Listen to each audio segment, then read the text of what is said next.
For today's project, you're going to need the Stinger P311 Airsoft gun and a Phillips head screwdriver. The first step is to eject the cartridge. Make sure there are no BBs in there, because then when it comes out, the BBs will go everywhere. The first step in actually taking apart the gun is to remove the plastic grips on either side here and here. To do that, we're simply going to take our Phillips head screwdriver, put it in the screws on the top and or bottom, and start to unscrew it. As you can see, we've taken off one of the side panelings. As you're taking off the left paneling, be aware that there is a spring mechanism to control the safety. When you end up taking off the screw, put your thumb right on the piece and remove the grip. Then, carefully remove the black covering off of the spring so it doesn't fly across the room. If it does, it's going to be very hard to find this little spring. As you can see, we've removed both grips off of either side of the gun. Our next step is to remove the top piece of the gun. To do so, you just push on this little piece here and then pull on this side, and it should just come out. However, if it doesn't, what you're going to do is take your screwdriver and put it right in there, and it'll pop out the other side. After you've done so, slowly remove the top and it should just come off. For those of you who had a problem with your gun earlier, it was probably because there's a small piece in one of the springs that stopped it from cocking all the way. This little piece should come out with a little bit of shaking, or simply by taking it off the top of the gun. Our next step is to remove the back paneling, which can be done by removing the safety piece here. To do so, you merely put your screwdriver in the hole here and push. It'll pop out and you can pull. Or, while it's in, you simply grab here and pull and it'll pop out.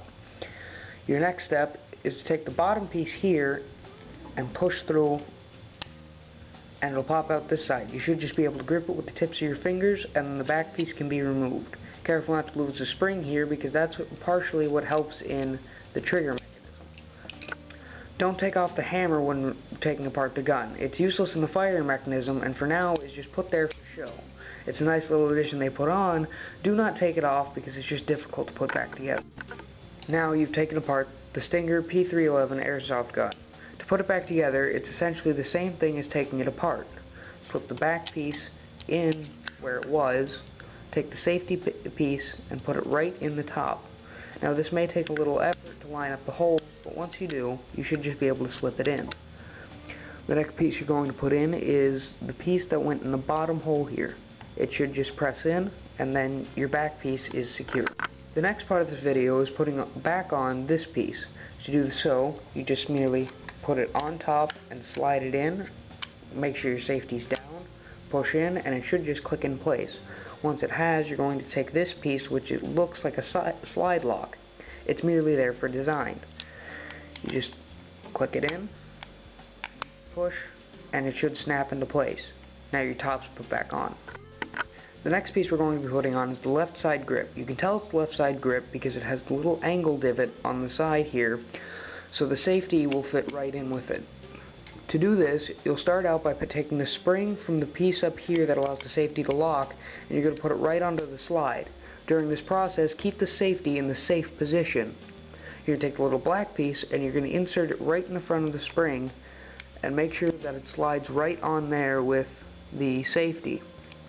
You're going to put your thumb in between the intersection of the spring and the black piece, and then you're going to take the cover for it and put it right on top. This should assure that everything stays in place as you put it on, and now the safety will click on and off. However, like I just did, don't try it until you actually put on the side. Keep your thumb on that piece as you click on the side there, and it holds in place. Then you can test out your safety to make sure it works. What we're going to do after that is just screw in the side paneling, and you're done with this step. As you can see now, we've put on the left side grip. One of the final parts is putting on the right side grip. All you have to do is put it on, take the screws, and screw it in. The only thing left to do is put in the cartridge, cock the gun, and you're ready to go to war.